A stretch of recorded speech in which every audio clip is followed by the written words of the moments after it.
¿Así ya me estaba viendo? Sí, ya te estábamos viendo todo, estamos viendo todo. ¿Cómo estás, querido Álvaro?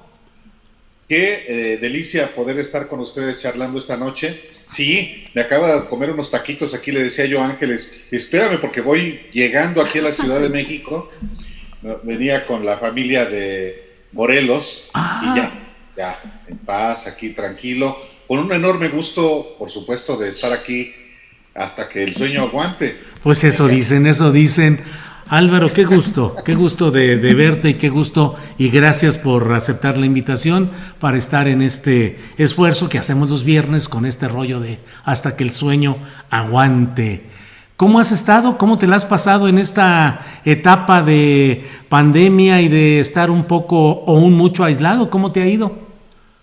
Muy bien, la verdad es que me siento privilegiado de estar pues teniendo tres plataformas, tres ventanas, tres posibilidades de comunicarme con lectores, no solamente mi trabajo como reportero en la revista Proceso, en la que trabajo efectivamente desde hace prácticamente 25 años, cumplo 25 años de reportero de Proceso en noviembre, y también tengo mucho el privilegio de escribir una columna a la semana, Historia de lo Inmediato, en el Heraldo de México, y desde hace exactamente un año, año y días, conduzco junto con Alejandro Páez Varela, a los periodistas, este espacio de enorme privilegio y de enorme responsabilidad que gracias a ti tenemos en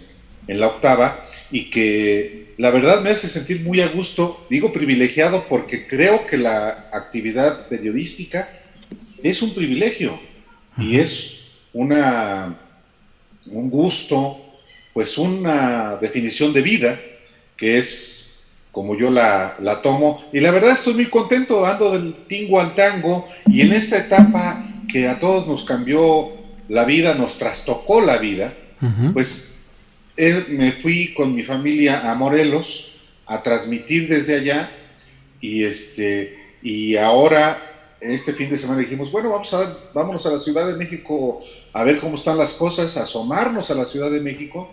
Llegamos hace un rato, vamos a seguir teniendo muchas precauciones porque hay que seguirlas teniendo, y es muy probable que ni salgamos, que nos quedemos aquí a disfrutar de esta casa que mis hijos la exploran, la ven como algo novedoso después de 3 meses para ellos de confinamiento allá en Morelos. Fíjate, Álvaro, y nosotros nos venimos a tu estado natal, a Jalisco, acá en Zapopan, que hemos estado justamente todo este tramo.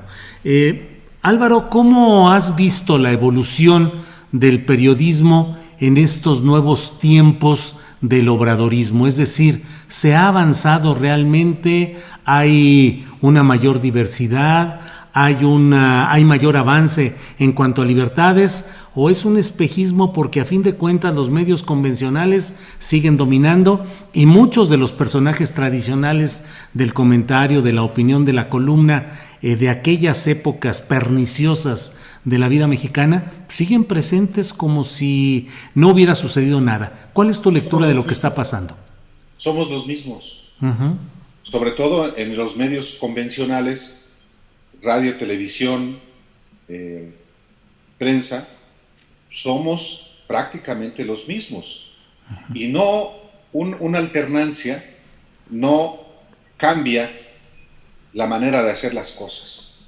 No la cambió en el 2000, no la cambió en el 2012 con la vuelta al PRI al poder, y no la ha cambiado todavía esta nueva alternancia por la izquierda. En 2012, los foxistas, los que apostaron por esa opción política y quienes llegaron al poder decían, bueno, ya llegó la democracia, ya van a comenzar a hacer diferentes las cosas. No fue así. En realidad hubo una continuidad del régimen político, y la relación perversa entre poder público y medios de comunicación.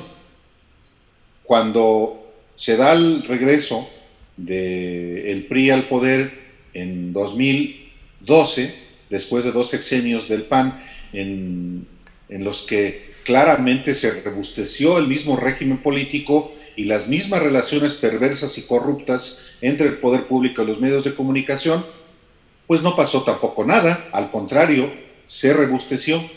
Y ahora, en la alternancia en 2018, ahí sí pienso que hay un sacudimiento, pero tampoco es la primavera como se hizo creer en 2000, porque también pienso que el proceso de transformación política del país y con ello una cierta apertura en medios de comunicación convencionales no comenzó en el 2000. En todo caso, es un proceso que ha ido, que fue haciendo lo posible la mayor participación de la sociedad y también desde los ámbitos de los medios de comunicación, el empuje que periodistas y medios estuvieron dándole para ir generando pues ventanas de oportunidad para informar a la sociedad, para cumplir con lo que es nuestra responsabilidad. Por ejemplo, yo pienso que la mayor apertura en medios de comunicación, por supuesto, no fue el 2000. El 2000 es en todo caso una derivación de lo que ocurrió, yo digo, desde 1988 y más específicamente en 1994 y diría yo todavía más en 1997. Ese proceso de cambio fue el que hizo posible que hubiera mayores espacios de opiniones diversas en medios de comunicación convencionales.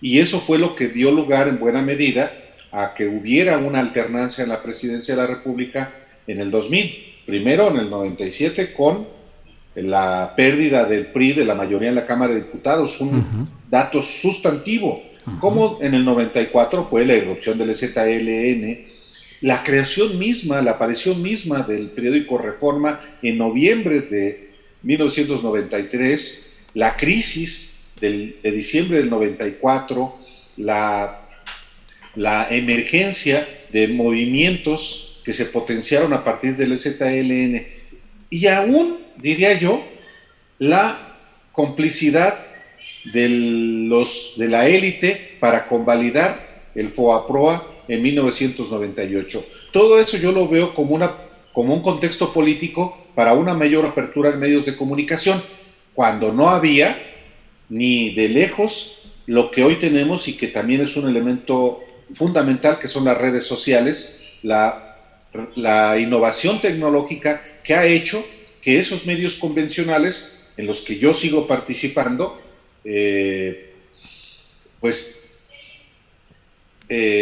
se vean también forzados a tener una mayor apertura que todavía es muy relativa en México. En este sentido, Álvaro, ¿cómo es que Andrés Manuel López Obrador, al crear su mañanera a las 6 de la mañana, pues está generando la agenda setting, los temas más importantes que se van a discutir en la mañana y en la tarde, probablemente en todo el día? Esto, dos preguntas. Primero, ¿es benéfico para México como sociedad? Si la respuesta es negativa, ¿cómo se puede cambiar? No, yo sí creo que es positiva. Okay. Yo sí creo que es positivo que el presidente de la República, el jefe del Estado mexicano, se someta al escrutinio, por lo menos, de quienes están dispuestos a ir a formularle preguntas y tienen la suerte de que les dé la palabra. Yo sí creo que sí ha marcado un elemento novedoso, que lo había hecho como jefe de gobierno de la Ciudad de México, pero era reducido a su ámbito, y aún así por nuestro centralismo, por la concentración de los medios en la Ciudad de México, mal llamados nacionales, también generaba agenda.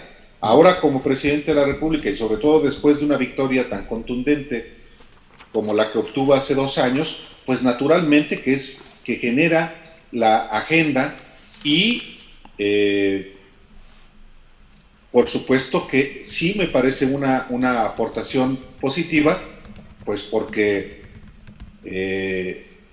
quien quiera ir le puede no solamente formular preguntas, sino como ha ocurrido muchas veces, le puede ir a decir lo que esa persona, sea periodista o no, porque muchas veces hay infiltrados, quiera. ¿Es suficiente? Pues no, no es suficiente. No es suficiente. Y López Obrador, mañoso como es, taimado como es, hábil como es, astuto como es, inteligente como es, pues lo capitaliza en su beneficio. Neutraliza de entrada lo que los medios pueden presentar como novedad. Hay tanta información, buena, no tan buena, falsa, y entonces, claro, es muy fácil desmentir la falsa, como ha ocurrido tantas veces, y la que es verdadera la contrarresta. Entonces, en ese sentido, por supuesto que alguien como él, que además tiene una extraordinaria capacidad de comunicación, logra parar los golpes. ¿Es suficiente? No. Eso puede resultar contraproducente, no solamente puede resultar, ya lo ha resultado. Alguien que está permanentemente expuesto, diario, y a veces hasta varias horas al día, como ocurrió el 2 de julio, y cuando desde la mañana está 2 horas ante los medios, y luego por la tarde emite su mensaje y está sujeto al escrutinio, también tiende este modelo a agotarse. Y no solamente a agotarse, sino a exhibir a quien creo que se excede en su uso. Y cuántas cosas se han acumulado en términos de falsedades muchas veces, de erratas, de equívocos, que inclusive al interior de su propio equipo han influido. Sí. Con esto concluyo, ¿va a deponer esa estrategia comunicativa López Obrador? No. Claro. Álvaro, estos medios tradicionales, con opinantes, comentaristas y columnistas, algunos de ellos abiertamente con una machacona actitud, no de crítica, sino de descalificación completa del ejercicio del presidente López Obrador, son el mayor peligro acechante respecto a esa presidencia de López Obrador. Es decir, ahí no ha podido generar López Obrador un cambio en el ejercicio periodístico convencional en México, y ahí está el riesgo de que todo eso se le revierta tal como y ya esté caminando una etapa de una confrontación que desacredite, desgaste, erosione ese poder de López Obrador. Sí, pues porque esta conducta que fue muy exitosa del presidente durante meses ha encontrado que también tiene una antítesis, y hay una lucha, pues no por la verdad, sino por la percepción. Y esa lucha por la percepción incluye muchas mentiras, medias verdades, y desde el ámbito de los adversarios del proyecto del presidente López Obrador hay una estrategia muy clara de difundir por los medios que controlan, que son pues prácticamente todos los convencionales, pueda generarse la percepción y por tanto la realidad de una verdad o de una realidad antagónica a la que el propio presidente plantea como parte de su discurso y su comunicación. Si vemos, el presidente tiene una línea discursiva que tiene que ver, pues sí, con el cambio de régimen, con el ataque a la corrupción, a las élites, a los privilegios, y ese discurso que es muy insistente, que lo fue también durante la campaña, y lo ha sido en realidad si no desde 1988, sí desde 1994. Estoy hablando de hace 25 años, yo que cubrí los conflictos en Tabasco en 1994 y después los libros mismos del presidente López Obrador, incluyendo el nuevo proyecto alternativo de nación del 2004, es el mismo discurso hasta la fecha. Bueno, no había encontrado hasta ahora, y de manera yo creo que más específica, un año después de su victoria tan contundente, una articulación, una estrategia que contrarreste ese discurso. Y no importa si lo que se difunde sean medias verdades o sean francas mentiras. Hay una estrategia de sus adversarios a través de medios de comunicación, más específicamente, por ejemplo, el periódico Reforma, que teniendo una historia de 26 años importante en México, ha degradado en un medio de comunicación bastante cuestionable. Uh-huh.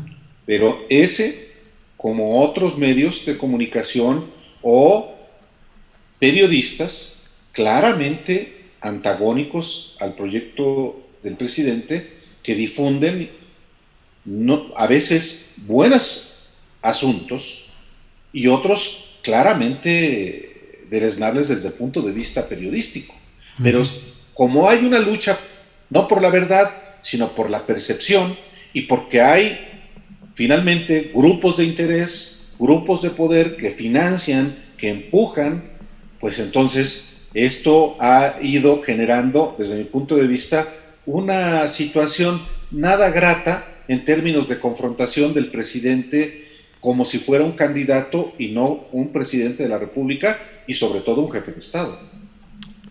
¿Qué debería cambiar el presidente Andrés Manuel para convertirse en un estatista y no en un candidato en este sentido? En un estadista y no en un candidato. Sí. Estadista. Estadista. Dije estatista. Sí. Estatista. Yo veo muy difícil que eso pueda ocurrir, porque estamos, como hemos estado desde hace muchos años, en una tremenda disputa por el poder.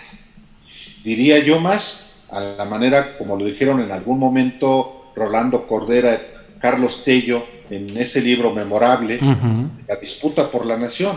Uh-huh.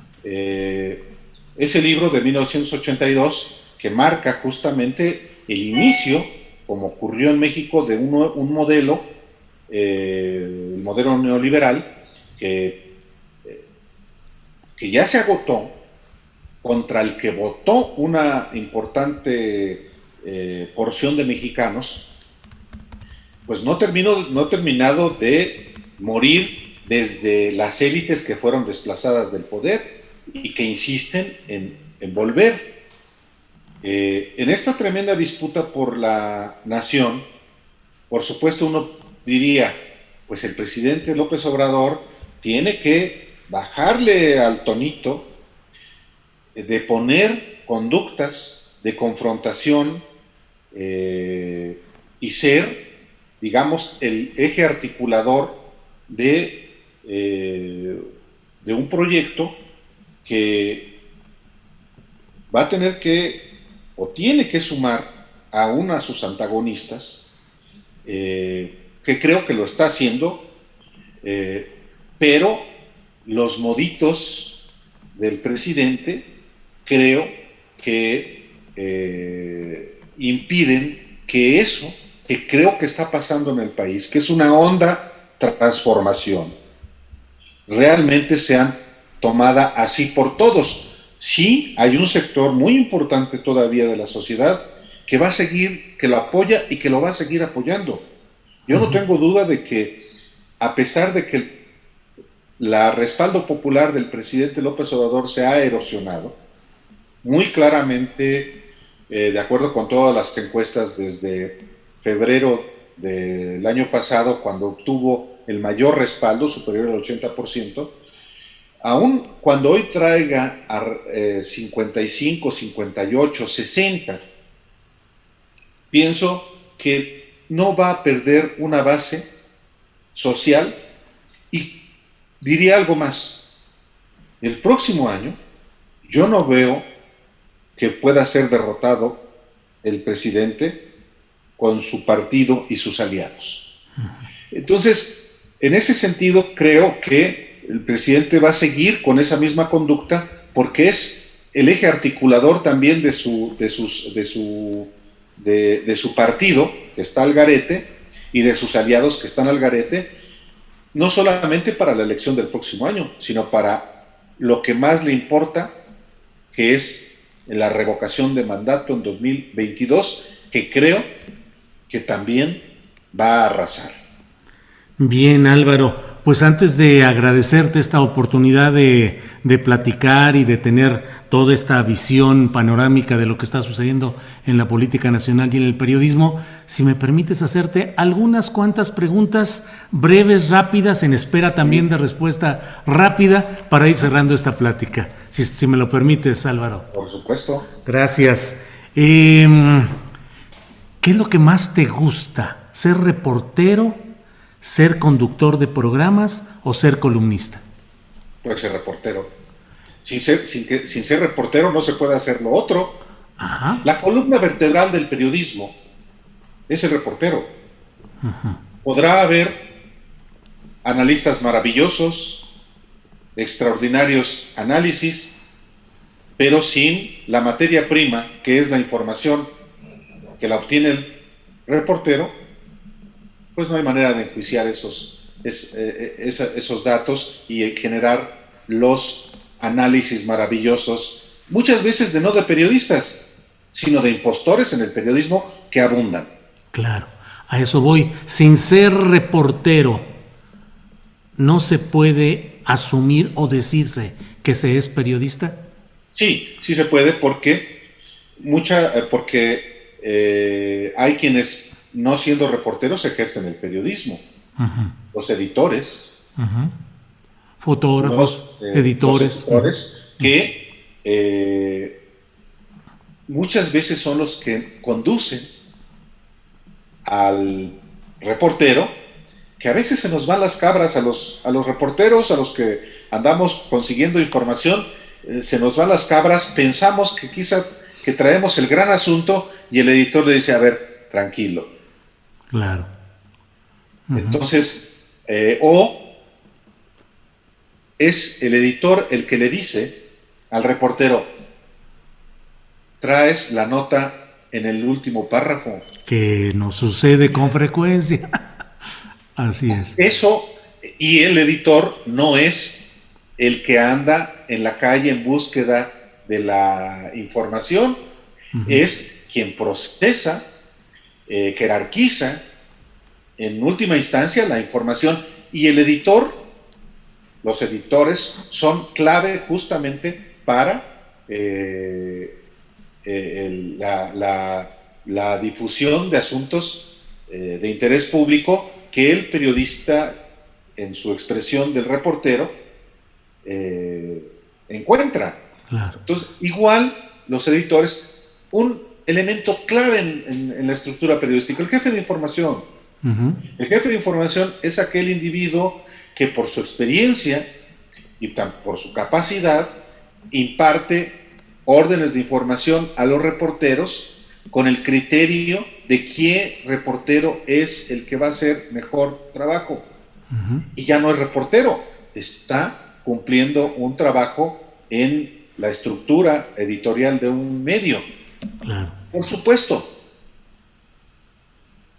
Eso ocurre cuando los que hemos tenido una formación hasta profesional como carrera, como es mi caso, perfectamente sabemos determinar cuáles son inclusive los géneros periodísticos. Claro. Pero como hay tantos charlatanes en este ámbito periodístico, pues hay quien cree que con opinar de vez en cuando en radio, en televisión, en prensa, sobre algún asunto que ya es periodista. No. Eso, en todo caso, es el ejercicio de un género periodístico, ni siquiera la columna, un artículo. Claro. Entonces, pues sí, yo me siento feliz siendo reportero. El buen columnista también es buen reportero. Y el buen conductor, por supuesto que es un buen reportero. Bueno, pues cierro esta plática, Álvaro, preguntándote cuál ha sido la fórmula, cuál es de la buena química con tu coconductor Alejandro Páez Varela. No sé, pero yo creo que porque somos periodistas, empezando por eso. Uh-huh. Hay respeto mutuo y hay entendimiento de lo que es el periodismo. Fíjate, yo no conocía a Páez. Uh-huh. Habíamos tenido nos desayunamos en una ocasión, me dedicó un libro que aquí tengo, aquí está,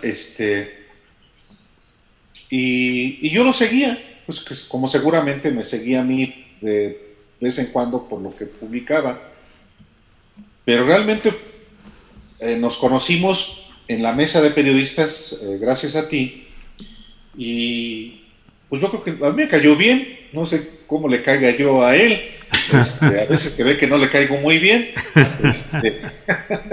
pero creo que es a partir de que somos periodistas y a partir de que lógicamente nos respetamos, y creo que eso hace que las cosas funcionen.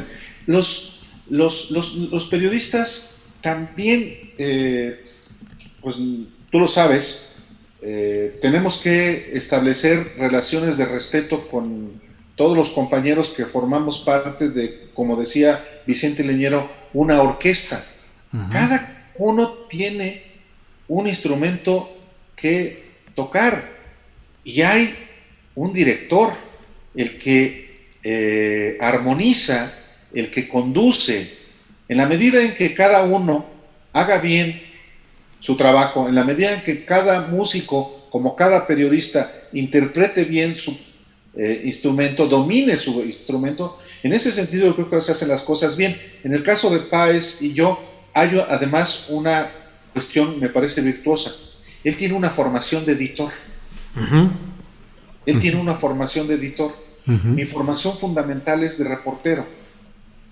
Y eso creo que en vez de generar un conflicto, ha generado algo positivo, virtuoso, y pues no sé cuánto tiempo vayamos a durar ese señor y yo conduciendo un programa, porque no es un asunto solamente que corresponda a los dos, pero mientras esto dure, yo pienso que vamos a seguir tratándonos con respeto, con afecto, con mucha consideración, con nuestros propios caracteres, dándoles el cauce más adecuado, y así las cosas pienso que funcionan. Lo sé porque pues esta ha sido mi vida. Álvaro, pues muchas gracias porque debo de llamarle ahora al señor Páez Varela y no vaya a ser que ya se haya dormido. Ya sabes que él se duerme temprano y a las 4:30, 5 de la mañana ya está revisando periódico. Los viernes no. Los viernes no. Esperemos que esté cenando sabrosito con su mesa que pone con platillos para antojarnos, con buen vino y bueno, pues a que ya nos invite, es medio tacañito porque es de Chihuahua.